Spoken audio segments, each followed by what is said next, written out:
بسم الله الرحمن الرحيم. الحمد لله رب العالمين، والصلاة والسلام على رسوله الأمين محمد وعلى آله وصحبه أجمعين. خۆشەویستان، خۆشحاڵم کە لەم دەرفەتە تایبەتەیە بە خزمەت ئێوەی خۆشەویست گەشتمەوە دەرفەتی جەژن. لە ئێستاوە جەژنی هەموو لایەکتان پیرۆز بێ. خۆشحاڵم کە تەمەنمان باقی بوو ئەم ساڵیش لە جەژنی قوربانە بە خزمەت ئێوەی خۆشەویست گەشتمەوە. جارێک کاڵم جەژنی هەموو لایەکتان پیرۆز بێ. ئەوەی کە عاجزیەکمان هەبوو لەگەڵ یاخود بە شێوەک لە شێوەکان لێمان زیز بووە، گەردنمان ئازاکە و گردنی هەمووشتان ئازابێ.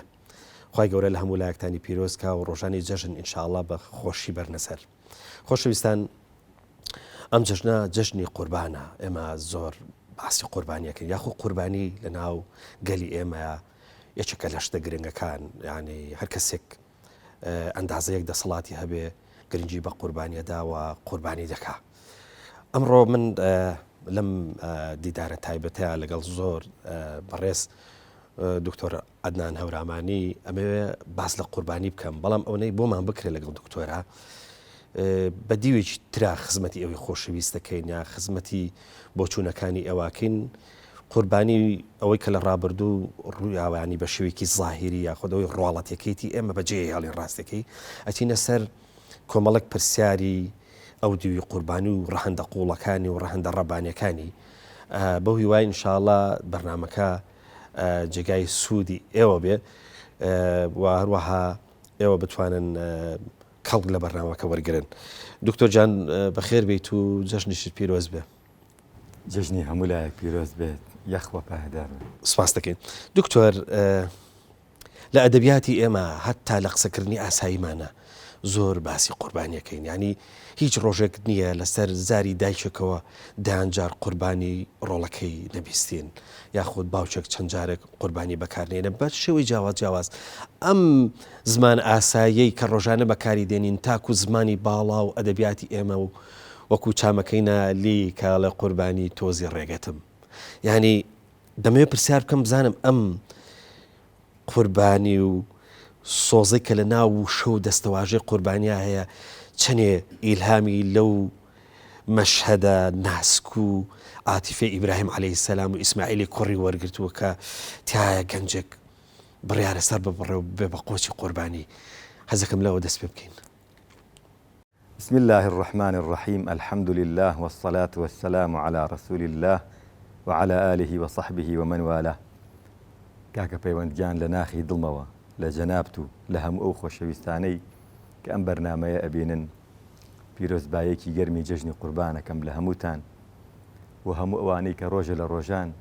ئەگەر گوێیان لێمان بوو بێت یان کۆنتاکتمان هەبووی لەگەڵیانە بووبینە مایەی سەرێشە و دڵ ئازاری، زۆر داوای گەردن ئازاییان لە یەکەین و لە ناخی دڵمەوە گردنی هەموو کەسێک ئازا بێت. ئەمە یەکێکە لە چەمکەکانی قوربانی کە بێ ئینسان لەسەری بۆستێن. مامۆستا پەیوەند بۆ ئەوی پەیوەندیم لەگەڵ بابەتەکانە نەپشڕێ، زۆر پەیوەندیم پێوە مەکە. باش. چکە ئەم بابەتە نازام لە چه گۆشەنیگایە کۆبەی بڕوانم. سەرەتا بە لەو بابەتەوە دەست پێ بکەین. ئەو داستانە ناسکە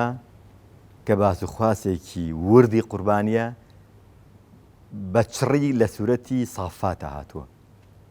سوورەتی سافاتیش وشەی سافات بە مانای هەموو ئەو فریشتانەی ئاسمانن کە ئەوامیری خواگیان جێبەجێیەکەن. جاکە هەمویان ئەوامیری خواگیان جێبەجێیەکەن بابی وتە سوورەتی جەمع، هەمویان کۆن بۆ ئەو بابەتە. بۆچی وشەی سەفی بەکارهێناوە؟ یعنی تەنانەت فریشتەکانی ئاسمانیش بۆ جێبەجێکردنی فەرمانەکانی ئەڵڵاگیان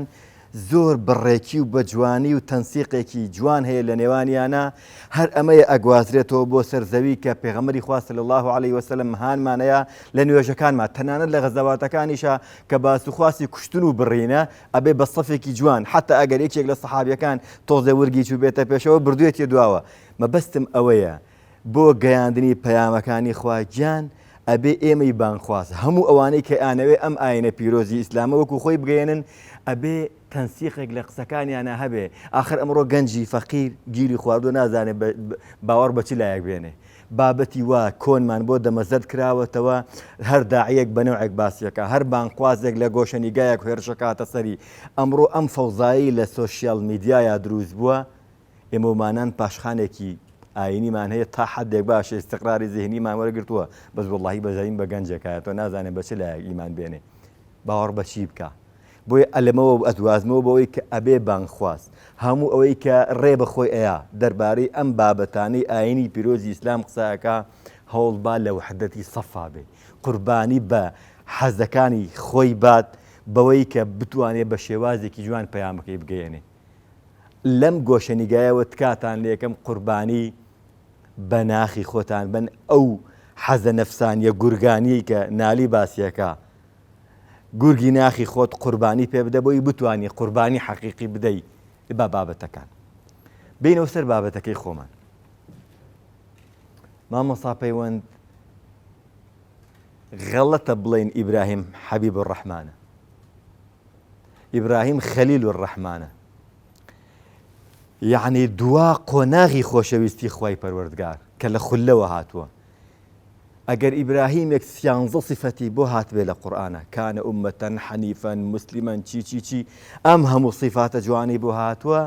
بەڵام دوجار پێغەمبەر ئیبراهیم ئومەتێکە بۆچی ئەگاتە ئاستێک کە هەچی صفاتی مکەوناتی تەکوینی ئومەتێک لەوا کۆبووەتەوە ئەم داستانە ئەتوانین بڵێن گەیاندی ئەو قۆناغە بۆ چووکە قۆناغی قوربانیدانە ئەبێ ئێمەش قوربانی بە شتێک بدەین کە ئێستا ئێمە سەر ئەو بابەتە پێغەمبەر ئیبراهیم لە قۆناغی گەنجێتیە کە بیدایەتی 18 بۆ 19 لەو تەمەنایەتی هێشتا نەشبوو بە پێغەمبەر باشە گەنجێکە سیناریۆیەک ڕێگەخا ئەزانێ قسەکردن ئیسفادەینێ لەگەڵ ئومەتەکەیە لەگەڵ گەلەکەیە لەگەڵ قەنەعەت پێکردنی خزمان و کەسوکاری دەوروبەریە لەگەڵ مامەکانیە بۆی تیان گەێنێ با بە ئەم کەونە خوایەکی هەیە ناکرێ ئەم هەموو بتەپەرستین وەکو چۆن لەمڕۆی خۆمانە بەرەی کوفر هەندێک جار فترێ لە فترەکان گومانیان دروستە کرد بە وتار و بە بڵاوکردنەوەی مەقالات و ئێستا باوی ئەوە نەماوە یەک ئیمەیجێ بۆ دانێ فول کوالیتی ئەم ئیمەیجە هەموو مێشکی تۆ تێکەیە یەک کورتە ڤیدۆی 5 دقەیەی شتێکە بۆ ڕێگەخا ببینین ئەم ڤیدۆیە بەدەیەها خانەی ئیمانی لە ناو ناخی تۆی ئاکوژێ لەوە ئەچە قسەشیتیانە بێ بەس جموجوڵێکی فول ئێچدیە یەک سیناریۆیەک ڕێکەخا بتەکان هەموو ئەشکێنێ تەورەکە خاتە سەرشانی بتەکەی تریان ئیتر ئەمە نایکا بە وتاروشت کاتێک کەیەنەوە و مەشهەدەکە ئەبینن تحملی وەزعەکە ناکەن ئەمیش ناچێ بڵێ کاکە من وام نەکردووە و سیناریۆیان بۆ ڕێخەوەمانە ئاڵێ سەیری تەورەکەکە لەسەر شانی کێیە ئەمە خۆی بۆ خۆی مەسەجێک ئاخ گەنجێک لەو سەردەمەیە لە تەمەنی 18 ساڵیە بەس خۆی و یعنی فئەیەکی زۆر کەم باوەڕیان بە وحدانەتی خوا هەبووە حتا کە ژنی ژێنێ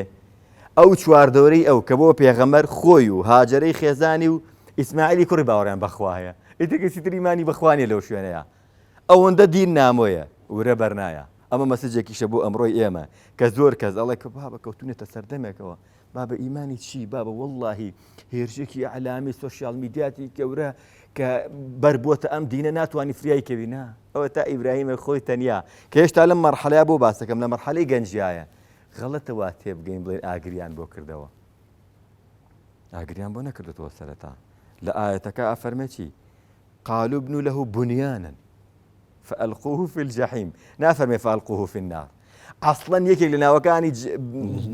دوزخ جحيميته قيانين أنت قوناغي جحيميت وناشر من أقريام بنيان يعني شي يعني بناي زور قورة باورت بما مصطفى بيريجن بياو هبوا بكولا دار خوي لا أكرو داري هنا وتتي بوبتكاني خواي جان من دبرتو ئەم دارانم هێناوە بۆ ئەوەی ئەلم دارمانی فەسادەیە ئەم گەنجە گاڵتە بە دینەکەمانەکە من ئەمە دائنێم خوای لێم قبوڵکە خوای بتەکان خوای ئەمانەکە ئێمە لە تۆ نزیکەکەن لێم قبوڵکە ئەوەنە بەدڵم ئەینیان کردووە بۆ لە ناوبردنی ئەم گەنجە هێشتانە بۆ پێغەمبەر ئەلەو میحنەتەیە خواگیان فریایەکەوێت چونکە ئەگەڕێ شەیدایە حتا ئەگاتە حاڵەتێک کە قۆناغی نەخۆشی بەسەرابێت بۆ ئەوی کە بڵێ ئینی ذاهبون إلى ربی بەلەو لای خوای پەروەردگاری خۆمە ڕۆم چونکە ئەو هیدایەتمەیە دەی ئەم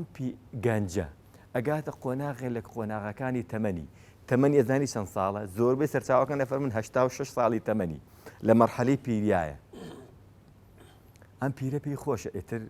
بانگەوازەکەی دوای خۆی کوێر نەبێتەوە، دوای خۆی پەیامەکەی درێژەی هەبێ، دوعاکاڵی خوای گیان مناڵێکم بەرێکە بۆ تۆ بێت بۆ خواست و حاو بێ پەیامەکەی من درێژە پێ بە یەکسەر خواگیان مژدەی ئەداتێ فبەشەرناه بغلام غلامەکەش چییە؟ حەلیم. صفەتی حەلیمیەت بۆ ئینسانی داعی لەمڕۆیا زۆر زەرورە. واللهی داعیەکانمان زۆر شپرزن، سەرمان لەم عالەمە تێگیاوە چونکە حەلیم نین لە گەیاندنی پەیامەکەیە. آخر معقولە پێغەمبەری خوا صلی الله عليه وسلم لە قمەی گەرمی دەست شەڕحکردنایە لە ناو مزگەوتەکەی خۆیاتی ئاپۆڕایەکی جەماوەری لە ئەسحابی کەرام لە خزمەتیان ئەڵی تێی بەسەر شانیانەوەی فزیان لێ نایە لە پڕکا گەنجێکێتە ژوور و داوای ئەوە کات و خوا زینان بۆ حەڵاڵکە دێ وەڵای ئەمڕۆ بۆیە هەموو گیانیمانەشکان ئەمڕۆ بۆیە داعیەکە بە شەقی کردە دەرەوە. پێغەمبەری خوا صلی الله عليه وسلم زۆر بە عەسابێکی هادێ تیانەگەیەنێ و گەنجەکە پاهەنگا کاتە لای خۆی و بەچ قسەی لەگەڵاکە بۆی زۆر تەریق نەبێتەوە. ئەلەمەوە دەگوازمەوە بۆەوەی کە ئێمە پێویستمان بە زۆر قوربانی دانی زۆر شتەیە لە چەمکی قوربانی و ئاخر کەلیمەی قوربانی ئەگەر لە چەمکی عەربیەکەی وەرمانگرت بێت لە قوربەوە هاتووە تۆ ئەتەوێت لە ئەڵڵاگیان نزیک بیتەوە بەچی نزیکە بیتەوە بە سەربڕینی ئەمەی لە ناختایە پێشەوەی حیوانەکە سەربڕی هەر لەبەرەوەیە کە تە دەبێت لە ئاسمانەوە کەپشێکی گەورە بێتە خوارەوە بۆ ئەم عەمەلیەیە خەریکە ئەگاتە قۆناغی کۆتایی. لێرەوە ئەدگوازمەوە بۆ بینەوە سەر بابەتەکەی خۆمان بۆیە جارجایەک ئەی بەسمەوە بە چیرۆکی پێغەمبەری خوا صلی الله علیه وسلم بە شپرزەیی خۆمان لە گەیاندنی پەیامەکانە. ئەلەم تەمەنایە تەمەنێکی 86 ساڵ خواگیان مناڵێکی ئەیاتێ مناڵەکەش ئیتر قورئان ناچێتە تەفسیلاتیەوەی ئەم مناڵە چۆن گەورە بوو چۆن شیری پێدرا چۆن وردە پێیگرنا یەکسەر بازەیە یەکسەر لە غولامەکەەوە بازەیە بۆ ئەوەی کە ئەفەرمێ فەلەمما بەلەغە چی نافرمي فلما بلغ السعي أفرمي فلما بلغ معه السعي كلمة معه يعني شي يعني أمنا الله أخي سزور كسماني لقناغ كاني تمنيا كإتر أجات حالتي لباوكو دايكي مشغولة أجاي لينيا باوكو دايك هندك جار لكم ترخمي خوانو جوري اللي عطفي باوكو دايك عطفي باو بتاعي بدبوكو ركي كما بتوه شونك كونتاكتك زورني اللي نوان باوكو كركيا بلام أمنا الله كأجات مرحلة 8 سيانز صالي ئەو سیانزە ساڵی کە فول لە ئێنەرجی و تاقەیە بەڵام تاقەکەی لەگەڵ باوکیە سەرفەکە لەگەڵ باوکیەتی لەم مەرحەلەی پیریایە ئەم کوڕە گەنجەش کە هەموو بزە و بربڕی پشتی ئەم باوکەیەتەوە تا بەلەغە مەعەهوە نەک لەگەڵ خەڵکی ترا لە شوێنی تر ئاگای لێنێ بێ لەگەڵ خۆیەتی ئەلەم خۆناغەیە بەلایەکی مبین قورئان بفەرمێ بەلایەکی مبین بەڵایەک تاقیکردنەوەیەکی زۆر قورس تاقیکردنەوەکەش ڕاستەوخۆ جبریل نانێرێتە لای پێغەمبەر ئیبراهیم تێگەیەنە کە تۆ ئەبێ شتێک ڕوبەڕوو ئەبێتەوە ئەبێتە حەملیکەی نا مجرد خەوێکە ئەیبینێ ئەگەر خەو بوو ئیتر ئینسانەکەوێتە گومانەوە بابا خەوە جێبەجێ ئەمەش خۆی تاقیکردنەوەیەکی قورسە زۆر قورسە بەڵێ خەوی پێغەمبەران وەحیە بەڵام هەندێک جار ئەکەوێتە حاڵەتێکەوە ئەم شتە جێبەجێ کەم نیکەم باجارە با تەخیریکەم کێڵە خەویتر نابینمەوە هەر لەبەر ئەوەیە کە پێش قوربانی ئێمە لە حەجا چیمان هەیە یەومی تەڕویەمان هەیە تەڕویە ئەزانی یانی چی یعنی ڕۆژی مشتومبڕی دڵ و دەرونی خۆت ئارام شتە جێبەجێ بکەم نەیکەم ئەرە ئەم قوربانی بدەم نەیدەم ئەرە ئەم کەسەی کە مڵی عاجز کردوم 3-4 ساڵە حسابم بۆ ناکە ئەرە بڕیار بەم تەلەفۆنێکی بۆ بکەم پێش جەژن گردنی خۆمی پێ ئازاکەم ئەم هەندێک قوربانی هەیە ئەلەم مەرحەلایە یەومی تەڕویە حاجەکانی لە ڕۆژی تەڕویەیان هەر لەبەرەوەی لە ڕۆژی تەڕویەیە ئێمەتر وردە لە قۆناغی ڕەجمی شەیتان نزیکە بینەوە چونکە شێتانیە بۆ لای ئیبراهیم بابە خەریکی چی مناڵێک بلبیلەی چاوی تۆیە ئەمە درێژە پێدەری بانگەوازەکەی تۆیە هەر بەجێ تێتەوەی خۆوە جێبەجێ بکەی شتیوانەکەی بۆ سەحەدی ئەقل با دوو خەویتر ببینیتەوە بزانم خەوە بینیتەوە چوە خەوێ دوو سێ جار لەسەرێک بینی و ترەوە جەختە یەکسەر ڕەجمیەکە دووری خاتەوە پەلەپەل شێتان خۆی ئەگەێنێتە هاجرێکی گەنج کە لە ناڕەحەتی مەککەیە ئیبراهیم بەجێ هێشتن ئێستا لەم قۆناغەیە ئەزانێ باوکە 86 ساڵەکە ئەمیش کە گەشتوتە قۆناغی تەمەنەوە باوکە 86 ساڵەکەم شپرزەی و ئێوە شتێک جێبەجێ بکە ناچێ بڵێ پیاوەکە بۆ خاتری خوا خەریکی چیت چۆن ڕێ بەخۆتەی ئام عەمەلیە بکەی لەولاش شەیتان ئەوێ هاجر پەشیمان کاتەوە هاجریش ڕەجمی شەیتانەکە وەڵێ بڕۆ دوورکەوەرەوە هەر لەبەرەوەی تا ڕۆژی قیامەت هەموو ساڵێ بە ملیۆنان کەس یەن تەقلیدی عایلەیەکی بچکۆلەکە مەراسیمی زیینوکردنەوەی قوربانیدانی عایلەیەکی زۆر قەرباڵغ نین دە 12 مناڵی هەبێ مناڵێکی هەیە ئەم مناڵش لەم قۆناغایە و ئەم مەرحەلەی حەلیمیەتە دەست پێەکە ئەوەندە حەلیمە ئەم مناڵە نافەرمێ باوکە گیان جێبەجێیکە چکەوە ئەمرە بەسەر باوکە نا ئەوەنە حەلیمەڵێ یا ئەبەتی باوە گیان خۆت ئازاتی لەوەیە کە بەسەر تا فەرز کراوە یعنی بە شێوازێکی ئەدەب باوکی تێگەنێ ما توئمەر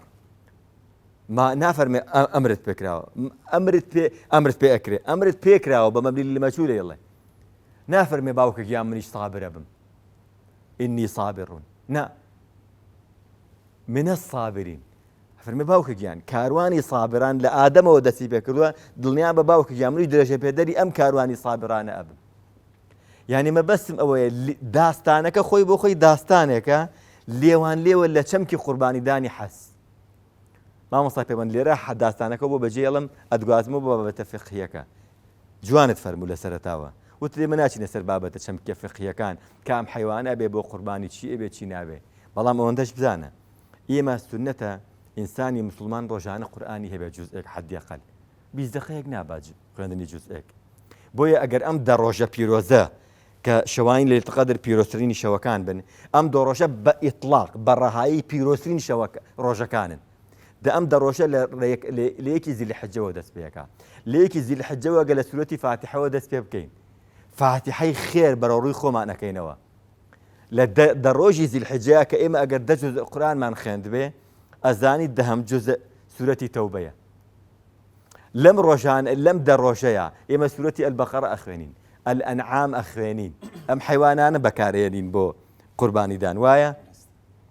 لەم قوربانیدانەیە عائیلە و خانەوادەی تێکەوێ هەندێک جار تەدەخلی خێزانی تێکەوێ سورەتی نیسائی تایە کە ئەمڕۆ بەڕاستی خەریکە کۆنتاکت نامێنێ ئافر دەڵێ قوربانی بۆ خۆمەکەم پیاوەڵێ قوربانی بۆ خۆمەکەم لە قوربانیدانی یەک حیوانە بۆ ئەوەی کە سەری گەورەی عائیلەکە کە پیاوەکە ئەیکا بە قوربانی بری هەموو عائیلەکە ئەکەوێ بۆی وحدەتی ئەم عائیلەیە خێزانە دەرکەوێ معقولە تەلەفۆن بکرێ بڵێن ئەرە دروستە پیاوەکەم قوربانی کردووە منیش قوربانی بکەم بۆ ئێمەژە بێ یان چی بۆ تۆ ئەبێ با بە سەری گەورە کە شعارەکە جێبەجێیەکە بۆ هەمووتان بەشداری ئەم خێرن مەبەستم ئەوەیە ئێمە لەم دە ڕۆژەیە البەقەرە الئەنعام چی ئەمانە خوێنین بەڵام لە دەی زیلحیجەیە سورەتی تەوبە ئەخوێنین جەختی ئەو تەوبەیە ئەەکەینەوە کە ئیتر لە ڕۆژی تەروێیە ڕۆژی عەرەفە وردە نزیکە بینەوە ئەو ڕۆژی کە خواگیان تەنها لە ساڵەکە لە ڕۆژە دێتە سەرزەوی بە شەوا لە سەیەکی شەوە دێتە سەرزەوی چۆن دێتە سەرزەوی نازانین بەڵام لە ڕۆژە دێتە سەرکێوی عەرەفە ئەوەندە نزیکە بێتەوە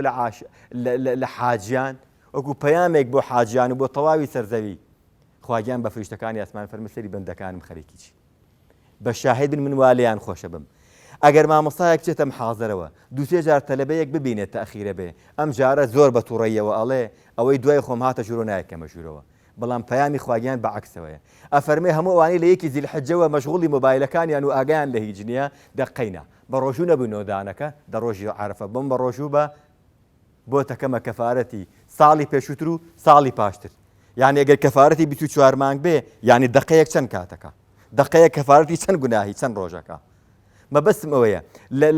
لە ڕەمەزانیشە ئەگەر تەواوی ساڵەکە بەعزەشتە بۆ ناکرێ خواگیان هەندێک ئۆڤەری تری هەیە ئەفەرمێت لە ئاخیرە دەشەوم بۆ داناوی جوبرانی تەواوی مانگەکە ئەتوانی بکەیتەوە ئەگەر ئەوانەشی ئەم دە ڕۆژەی زیلحیجە کەم تەرخەمن ڕۆژی عەرەفە خۆت یەکلاکەرەوە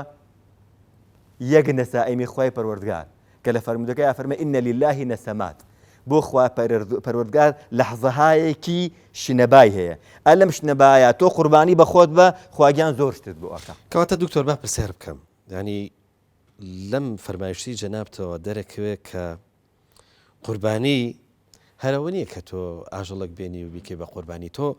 سەری چیرۆکە کاکەوەی کە جەنابەت باست کرد کە تیا خەلیل الرەحمانێک کە گەشتوتە کۆتاپلەی خۆشەویستی ئەوێ حەلیمێک سەر بڕێ تایە ینی تاقیکردنەوەکە زیاد لە ڕاهەندێکی هەیە زیاد لە ڕوویەکی هەیە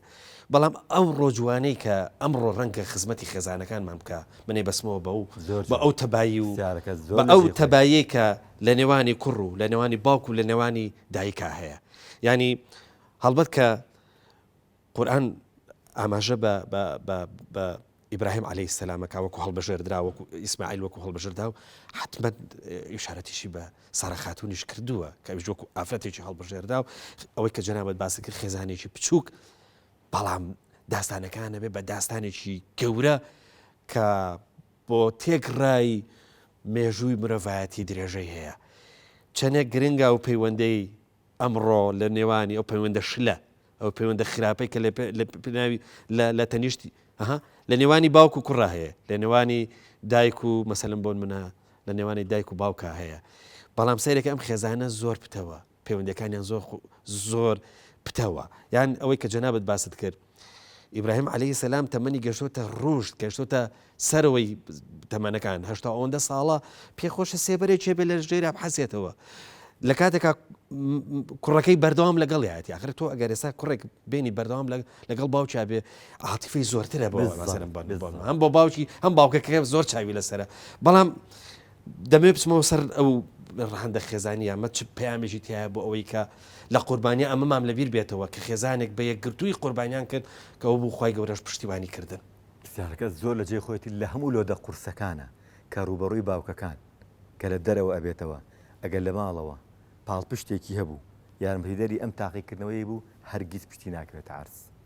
لە دوو قۆناغی زۆر قورسی قوربانیدانی خانەوادەیە کە یەکێکیان ئەوەیە کە ئیبراهیم لە عێراقەوە خانەوادەیەک مناڵێک و ئافرەتێک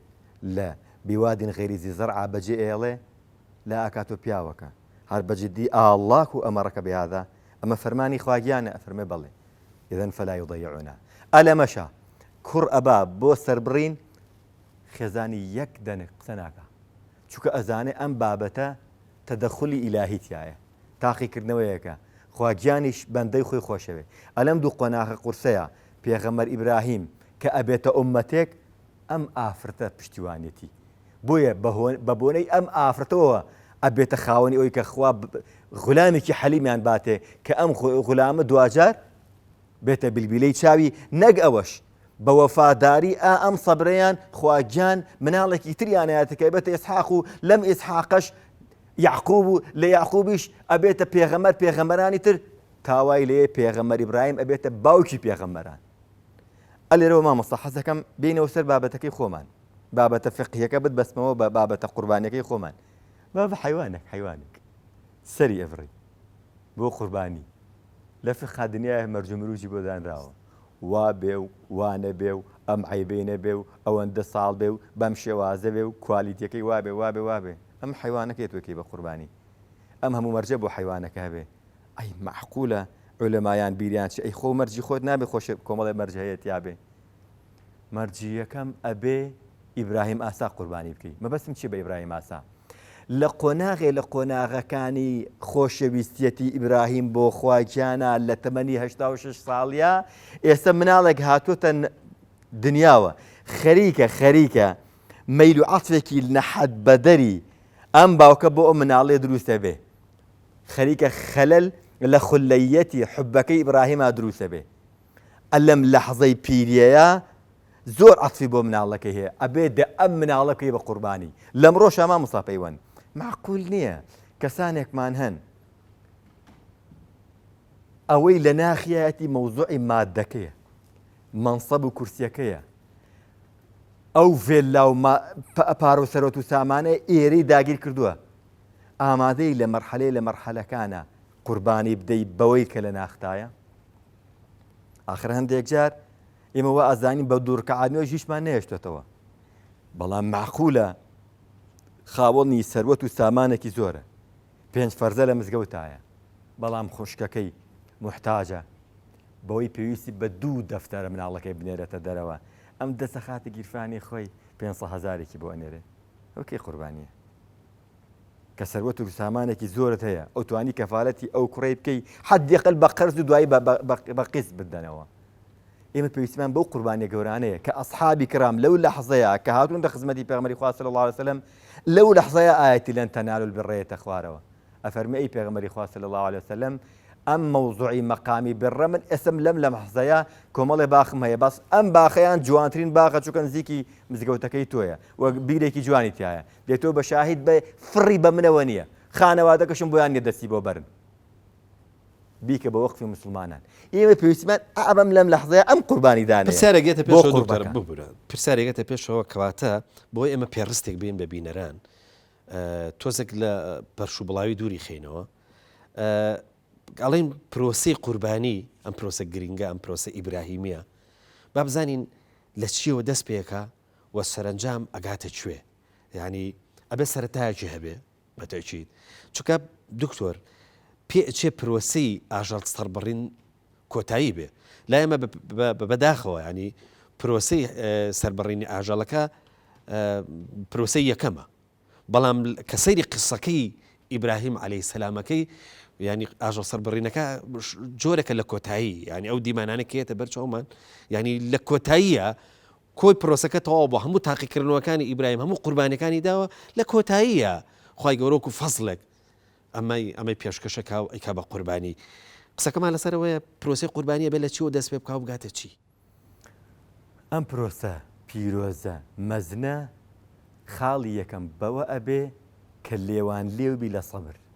دوو پڕاوپڕبی لە تەسلیم بوون بە قەزا و قەدەری خوای پەروەردگار ئەلم مەرحەلەیە کە پێغەمبەر ئیبراهیم کە ئەزانە ئەمە یەکێکە لە قەزاکانی خوای پەروەردگار کە ڕائەزی ئەبێ بەم قەزایە بۆ موسیبەتێک کە دێتە پێشەوە باوەڕ دەبێ مامۆستا پەیوەند قوربانی بە خۆت بدە لە ناختەوە ڕازی بە بەم قەزایی بەسەرا هاتووە خواگیان بۆ جبرانەکەەوە بە چەندین شت حەب بە بەڵگەی ئەوەی کە پێغەمبەر ئیبراهیم کە فەلەمما ئەسلەمە بە تەواوەتی هەردووکیان تەسلیم بە حاڵەتەکە ئەبن وتەلەه لا ناشفەرمێ بە ڕووی ئاخستی چکان دە سەرچاوەڵێن بە ڕووی ئاخستی نا لیلجەبین جەبین لە لاوەیە بۆ ئەوەی سەبری مناڵەکەی ببینێ نەگوێ بیا بە ڕووا و بۆی نەکەوێتە ژێر بار و خواری عاتیفەوە نا وتەلەه لیلجەبین کە ئیخاتە سەر لاش عملیەکە خەریکە دەست پێ ئەکا بەڵام چووکە هەردوو لا پڕ بەدڵ ڕازین بەو قەزای خوای پەروەردگار یەکسەر خوای پەروەردگار لە ئاسمانەوە تەدەخولەکە جبرانیان بۆ ئەکاتەوە قەزەواتەکە ئەگۆڕێ بە شتێکی تر وەفەدەیناه بذبح عظیم والله ئەگەر تۆزێت یعنی ڕازی نەبووایە بەم قەزایە عملیەکە جێبەجێ ئەکرا کە بە جێبەجێشی بکردایە ئەو کاتە لە ئیختیبارەوە ئەبوو بە تەشریع ئەگەر ببوایە بۆ تەشریع قوربەسەری هەموو لایەکمان بۆ گەشتن بە خوای پەروەردگار و ڕازی بوونی ئەو ئەبوایە هەموو یەکێک لە ئێمە مناڵێکمان بکردایە قوربانی بۆیە تا ڕۆژی قیامەت سەلام عەلا ئیبراهیم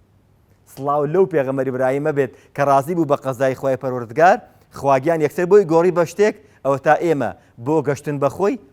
زۆر جاری وایە ئەم قوربانیدانەی ئێرەیە و ئەو حیوانەشەکە لە جەژنا سەر ئێبرین و لە حاڵەتی شەخسیەوە ئەیگوازینەوە آخر زۆر غەڵەتین ئێمە چەمکی عملی ساڵە هەندێک جار بەردەستمان کردەوە لە هەندێشتی شخصی طقوسی عیبادەتی خۆمانە کە بریتێ لە نوێش لە چیچی ئەمانشتی شخصین لە جەژنی قوربانە عملی ساڵحەکە چەمکەکێک لە تۆ ئەگوازرێتەوە بۆ بەرامبەر دڵی من ئەو کاتە ئاسوودەیە دڵی تۆ ئاسوودەکەم ماڵی تۆ ئاوەدان کەمەوە سفر و خوانی تۆ خۆشکەم بەوەی کە قوربانی ئەدەم بە حیوانێک خوانی تۆ کە خوان بریتێ لە سفرەیەک ئاوەدان نییە یەکتەی کە ئەیخەمە قۆناغی مائیدەیەتەوە مائیدەیەت ئاوەدانی سەرسفرەیە بوویە لە مەرحەلەی تەسلیم بوونی ئەم باوک و کڕەوە ئەم حاڵەتە دروستە بێ هەر لەبەر ئەوەیە مامۆستا پەیوەند پێغەمبەر ئیبراهیم خۆشەویستەکەی ئەگاتە ئاسێک لای خۆی پەروەردگار یوضع له القبول في الأرض لەسەر زەویشە ئەم خۆشەویستی بڵاوە بێتەوە تا ڕۆژی قیامەت ئێمەمانان قەرزاری ئەو پێغەمبەر ئیبراهیمین حتا ئەوەش ئەگە بگوازیتەوە ژیاننامەی پێغەمبەری خوا صلی الله علیه وسلم پێغەمبەری خۆمان ئەوەندە خۆشەویستی هەبووە بۆ پێغەمبەر ئیبراهیم کوڕەکەی خۆی کە لە تەمەنی 62 ساڵیایە ئەم ئیتر ساڵێکی ئەمێنێ وەفات کا پێغەمبەری خوا صلی الله علیه وسلم خوای گەورە کوڕێکی ئەیاتێ ئەی خاتە باوەشی بە کۆڵانەکانە ئاچێ فەرمی ئەو بکرە هەم ناڵمان بووە بەدڵێکی خۆشەوە ئەم کوڕی ناوەنە چی ناوێنە ئیبراهیم وایە دواڕۆڵەی پێغەمبەری خوا صلی الله علیه وسلم کە ئەویش وەفاتەکە ناوی ئەنێ ئیبراهیم لە خۆشەویستی پێغەمبەر ئیبراهیمەوە و حتا ئێمەمانان بۆ ئەوەی کە ئەو حەنیفیەت و ئەو قوربانی دانە و ئەو تەسلیم بوونە و ئەو ئومەتیەتیەی ئەو خێزانە گەورەیەی زیندووکردنەوەی ئیبراهیمە سنەتە هەموو بەیانێکە لە نوێژی بەیانی هەڵەسی ئێوارانیش کە ئێوارە و لێ دێت ئەمسەینا یا ئەصبحنا وأصبح الملك لله أصبحنا على فطرة الإسلام وعلى ملة الإسلام وعلى دين أبينا إبراهيم أو على ملة أبينا إبراهيم. يعني همو بيانيانكو همو إيوارانك جەخت کردنەوەیە لەو پەیامە گەورە قوربانی دانەی پێغەمبەر ئیبراهیم ئەوە ئێمە جەختی لێەکەینەوە. هەر لەبەرەوەشە پێغەمبەری خوا صلی الله عليه وسلم لە شەوی ئیسرا و میعراجە یەکێک لەو شتانەی کە قۆناغی وێزگەی تەمەنیەتی ئەوەیە پێغەمبەر ئیبراهیم ئەیبینێ ئەفەرمێ بەخێر بێ ڕۆڵی شیرینم بە پێغەمبەری خوا صلی الله عليه وسلم ئەفەرمێ پێغەمبەریش گەرگۆشە و ئازیزم من سەلامم بۆ تۆ بۆ ئومەتەکەت هەیە پێیان بڵێم بەهەشتە ئاڵتون و زێڕە ئەم بەهەشتە زۆر گەورەیە ئەیانەوێ بنە خاوەنیەوە بەهەشتە کۆمەڵی ئەذکارکەن. یعنی لە شەوی ئیسرا و میعراجیشا پێغەمبەر ئیبراهیم بە پەرۆشی ئومەتەکەی ئێمە بوو. هەر لەبەر ئەوەیە کە ئەم قوربانی دانە تا ڕۆژی قیامەت ئێمە ومانان ئەم مەراسیمی حەجە کە ئەچین شەعائیری عائیلەیەک دووبارە ئەکەینەوە عائیلەیەک قوربانی دا بەخۆی بوون بە ئومەتێک عائیلەیەک تا ڕۆژی قیامەت هەرچی حرەکات و سەکەناتیانە ئێمە تەقلیدیانەکەین. ئەمە چ عەزەمەتێکە ئەمە چ قوربانی دانێکە ئەمە چ گەورەیەکە ئەم پێغەمبەر ئیبراهیمە دای بەخۆی کەچی سەرباری هەموو ئەم قوربانی دانەش ئەم هەموو صفاتە جوانانەش مەغرور نابێ بە ئەعمالی صالحەی خۆی. ئەفەرمێ یەومە لا یوخزینی خوایان لە ڕۆژێکا کە ڕۆژێکی قورسە تووشی خێزی مەکە سەرشۆڕم مەکە ئەی پەروەردگار لەمەوە ئەتگوازمەوە بۆ ئەوەی کە ئێمە ومانان چەندێ قوربانی بدەین بە خۆمان بۆ گەشتن بەخۆی ئەبێ مەغرور نەبین بەوەی کە ئێمە ئێستا لە پێگەیەکی گەورەیین. وەڵڵاهی هەموو فەزلی خوای پەروەردگارە. ئەم ئیستیقامەی کە دیزانی ئەمەوە سەری ئیستیقامەی قوربانی دان ئەگەر پێغەمبەریش صلی الله عليه وسلم عنایەتی خواگیان نەبوایە تەرکەنوا ئیلەیهم لەقەد کدتە تەرکەنوا ئیلەیهم. ئەگەر فەزلی خواگیان نەبێ کە ئێستا ئێمە لەسەر ئەم شارەگەین زۆر کەسی ترمان هەیە ئێستا قوربانی بەشتی ترەیە ژیانی خۆی تەرخان کردەوە بۆ شتی پڕ و پوچ سەرقاڵە خۆی سوور و مەروشین و قاوەی کردوێتەوە بۆ شتی تر سەرقاڵە بۆ وێرانکردنی ناخی خۆی و ناخی بەرامبەرەکەی ماڵ و مناڵیش لێی بێزارن خەڵکانیش لێی بێزارن چونکە نازانێ مەشغوڵە بە چیەوە. ئێمە ومانن کە ئێستا لەم قۆناغەیەین تکات لێ ئەەکەم بینەوە سەر قۆناغەکەی سەرەتایی خۆمان. ئێمە لە جەژنی قوربانە ئەمانەوێ لە ڕەبانیەتی پەروەردگار قورب وەرگرین. ئەم قوربی ڕەبانیەتە پێویستی بە قوربانی دانە. پێش قوربانی دانی حیوانەکە و مەرجەکانی ئەو جێبەجێکەم مەرجی ئێرەوە جێبەجێ بکە کە بریتیە لەوەی کە ئەعمالی قەلب. ئێمە ئەمڕۆ پێویستیمان بێرەیە ئێرە ئاوەدان کەینەوە ئینجا بزانە ئۆتۆماتیکیەن خەڵکان بەبینینمان. وەڵڵاهی زۆر جاری وایە سەرقاڵی شتێکی لە پڕکات تەلەفۆنێکی بۆیێت ڕقەمەکە غەریبە حیج نایناسی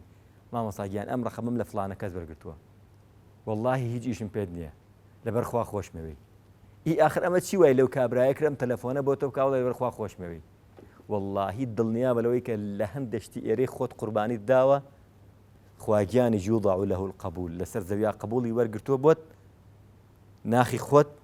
ئاوەدان کردوێتەوە ئەوە تا خەڵکانت ببینینت ئاسوودەن ببوورم ینی هاتیتە سەر نقطەیەکی زۆر گرنگ ئەمەوێ هەر درێژە بە بابەتەکە بدەی بەڵام ڕەبت بکەم بە شتێکی بە مۆراڵێکی ئێمەوە بە ئەخلاقێکی ئێمەوە. ڕاستە شتەکە بچووکە بەڵام بەڕاستی ینی کاوە سیرەکەی ینی ڕەهندێکی گەورەی هەیە. ئەویش ئەوەیە کە ینی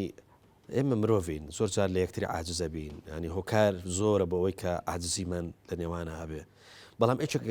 لە فرسەتەکانی جەژن و یەکێک لە پەیامەکانی قوربانیدان ئەوەیە کە ئێمە قوربانی بە نەفسی خۆمان بین لە پێناوی ئاشبوونەوەیە لە پێناوی ئەو ئاشتی کە خۆی پەروەردگار داواکە لێمان. ینی زۆر جار ئێمە توانای ئەم قوربانی دانەمان نییە. مرۆڤی ئێستا زۆر ئەنانیە ینی تەسەور کە لە مزگەوت ئێمە گوێ لە مامۆستاکرین و باسی گەردن ئازاییەکە کەچی ئەزانین کەسێک لەو کاتەیە لە مزگەوتە بۆی تووشی نەبین بۆی گەردن ئازایی لێ نەکەین بۆ ئەوی تۆقی لەگەڵانەکەی بۆی ئاشتەوایی لەگەڵان نەکەین سوینە دەرەوە لە مزگەوت. ئەمەی کە ئێستا ئێمە ناتوانین قوربانی بە نەفسی خۆمان بین و ئاشت بینەوە لەگەڵ دراوسێکەمان لەگەڵ خۆشەویستەکەمان جاری وایە لەگەڵ براکەمان لە کەسێکی نزیکمان بەتەچیدەوە ینی ئەوە نییە کە جەنابەت باست کرد کە ناتوانین قوربانی جارێ بە ئێرەمان بین کەواتە چۆن دەست بە قوربانی تر بەرین. واللهی مامۆستا پەیوەند وەگەڕخستن و بنیادنان و زینوکردنەوەی جەژنی قوربان کە لە شەریعەتی ئێمەیە دانراوە سوێن بەخوا بۆ کوشتنی منیەتی ناو ناخمانە چونکە ئەلئەنا لا تەئتی ئیلا بالعەنا ئەنانیەت منیەت ئیلا عەنا و ناڕەحەتی لە پێشا بۆ خۆ دروستەکە ئینجا بەرامبەریش تووشی بەدگومانی ئەەکەی جەژنی قوربان ئەم مەراسیمانە کە خوای پەروەردگار بۆ ئێمەی دروستەکە بۆ ئەوەیەتی لەو حاڵەتە چەق بەستویەی خۆمان کەوا بزانین هیچمان نەهێشتوێتەوە بە هەندێشتی شخصی خۆمان بە هەندێک عیبادە هەندێک جار دڵمان پێی خۆشە بێ ئەم مەراسیمە کۆمەڵایەتیانە ڕێکە خا بۆمان بۆ ئەوەی پێت بڵێ خۆشەویستترین کەس لای خوای پەروەردگار ئەنفعهم للمؤمنین نا ئەحب الناس إلى الله أنفعهم للناس والله کاتێکە ئیمامی عەلی لە جەنگە قورسەکەیە یەکتریان گەوزانووە جەنگی یەکتر کوشتنە بۆ ئەوی کە یەکتری پارچە پارچەکەن لەو لەحزەیەکەوە خاتە ژێرزەوی ئیتر ئەوە قۆناغێتی بیکوژێ کە تفەکە کاتە ناو چاوی تفەکەش زۆر خەستە یەکسەری سڕێ یەکسەری بەجێڵێ نایکوژێ ئێ وەڵڵای ئەمە قورسترین قۆناغی ئینسانە کە ئیتر هەموو گیانی ئەبێتە وزەی ڕۆحی سەرنەوەی تۆڵە بەڵام لەوە لەحزەیە بیرەکاتەوە شتی ئێرە تێکەڵی بۆ ئەبێ و خەریکە لە کوشتنەکەی بۆ خوا نابێ بۆ شتی ترە بێ یەکسەر وازی لێنێ ئەمەژە بێتە هۆکاریەوەی کە بڵێ تۆ بە وازرێنە بڵێ ئەمەی تێکە و ئەوژ ئیمان بێنێ مەبەستمەوەی مامۆستا لە جەژنی قوربانە ئێمە پێویستیمان ئەبم ئازادی هەیە گرد ئازادیانی چی؟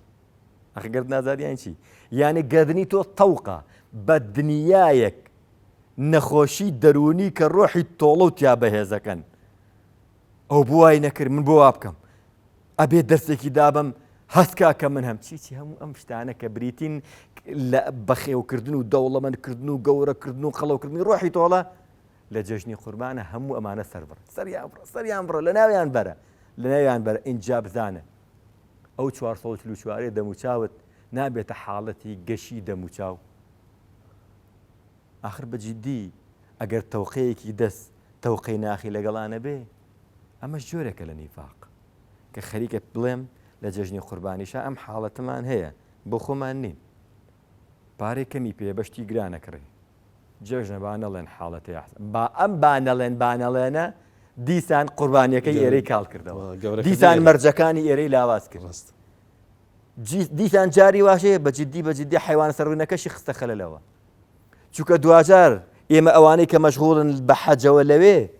ئێمەش لێرە سوورەتی حەج پیادەکەین دێ لە سوورەتی حەجا لەن ينال الله لحومها ولا دماؤها ولكن يناله ئاوەدانی ئێرە آخر تەقوا ئاوەدانی ئێرەیە ولكن يناله التقوى ئینجا منکومیش ئێمە لە قوربانیا پێویستیمان بەوە هەیە پێش قوربانی بدەین چەند خۆشە بوو هەر ئاوە دانیشتی تایە سێرجێکە بکردایە ئاخ ئەوەی کە سەحابەکەی کرد بە خاوەنی بەهەشت کە پێغەمبەر لە مەجلیسەکە یا سێژار باسیکە بابەتی شەو نوێژەکانی شەوی نەبوو کە نەیبوو بابەتی شەو نوێژەکانی شەوی نەبوو کە نەیبوو بابەتی ئەوەی بوو کە سەری خستە سەرجێکە ئاوا ڕیفرێشێکی مێشکی یەکردەوە و سێرجێکی کرد خوا گردنی هەموو ئەوانە بێ کە دڵی منیان عەزیەت داوە هەچ ئەبەو ناخێوە مامەڵە لەگەڵ پەرشە عیبادەتیەکانە بکە لە خۆتەوە دەرچە بۆ بەرامبەر کاکە ئیبراهیمیانە بیرکەرەوە قورسە قوربانیدان بە نەفس قورسە زۆر هەموو ئەو بابەتانی لە سۆشیال میدیای ئەیبینی بە هەموو تۆڕەکانتەوە بەڵێ تۆڕی کەمەڵایەتین بەڵام هەموو ئەوانن بۆ ئەوەی کە تۆڕێکی دەوڵەمەندکردن و بەخێوکردنی ڕۆحی تۆڵەی تۆ بێ کە سەردەمێک کەس فریای کەس ناکەی فریای خۆکەوە بابە خۆ مەشغوڵ مەکە بە خەڵکەوە ئەم قسە بە دیوێکی عرفانیانەی گرنگە کە هەموو خەڵکی مەدح و سەنا بکەن نابێتە ئەوەی کە من مەجهولیەتی ئاسمان لەدەست نەدەم چونکە زۆر کەسمانەیە لە دنیایە معروفە بەس لە ئاسمانە مەجهولە ئەمە گرنگە بۆ حاڵەتی عرفانیەتی خۆم بەڵام لەسەرێکی شۆ گرنگە کە وریای ئەوە بم ئەم ئەنانیەتەی خۆم وام لێ نەکا فریای کەسەکانی تر نەکەوم توکە دوجار ئینسانی آخر غەڵەتە واتێ بگەین ئینسان لە نسیانەوە هاتووە ئینسان لە ئونسەوە هاتووە ئونس یانی چی یانی هۆگری یانی دوجار تۆ خۆت نیت کەسی دەوروبەرت هەیە لە دیوارەوە نەهاتێتە دەرەوە باوکەیە دایکەیە دراوسێ هەیە بابە لە قۆناغەکانی مەرحەلەی مەدینەیە ئەمەنە جبریل وەسیەتی پێغەمبەری خوا صلی الله علیه و سلم ئەڵێ تروام زانی میراتی دراوسێ لە دراوسێ میراتیە بە لەم ڕۆژانەیە بۆ شوێنێک ڕۆشتم پرسیاری ماڵێکم کرد تی نازانم هەر بە جددیش بوو نایزانی دوایی کە بە پرسیارەتر دۆزیمەوە سیرەکەم ماڵەکەم دیوە دیون واللهی دوایی متابعی بابەتەکەم کرد ئەم دوو ماڵە 20 ساڵ لە دراوسێن معقولە 20 ساڵ دراوسێبی پرسیاری ماڵک لێ بکەن ماڵەکە نەزانی کە ئێستا زۆر گەڕەکمان هەیە ئاوای واللهی زۆر گەڕەکمان هەیە ئاوایە ئاگاداری هیچ شتێکی ئەو سینی نییە زۆر باش ئێمە کوا جەژنەکانمان وابوون ڕاست دکتۆر ببوورە ینی ئەس قسە زۆر ماوە بەڵام کاتەکە ئێمە بە شێوەیە گەشتە بنبەست دەکرێت لەو چەند خولەکەیە کۆتا پرسیاری خۆم بکەم ئەویش ئەوەیە کە لە پرۆسی قوربانیکردنە لایەنێکی معنەوی ئامادەیە لایەنێک ناوی خوێن ڕشتنە لایەنێکیش لانی ئەو گۆشت و هینە ئاژەڵەکەیە مەبەستمان ئەوەیە لایەنە معنەویەکە پەیوەندی بە ئینسانەکەوەیە کە ئێوە قوربانی بکە لایەنەکەی تریش ئەوەی کە خوێنەکەیە کە ینی خوێنەکە کە بخوای پەروەردگارە و لە پێناوی خوای ڕژاوە و لایەنێکی تریش ئەوەیە کە گۆشتە و ئەدرێ بە هەژاران لەم پرۆسەیە مەبەست لایەنە معنەویەکەیە لایەنە خوێنەکەیەتی یا با بڵێن گۆشتەکە بۆ هەژارانە یا هەر هەمویان پێکەوەن کوت و مت گەڕانەوەی ئاوەدانیە بۆ خێزانەکان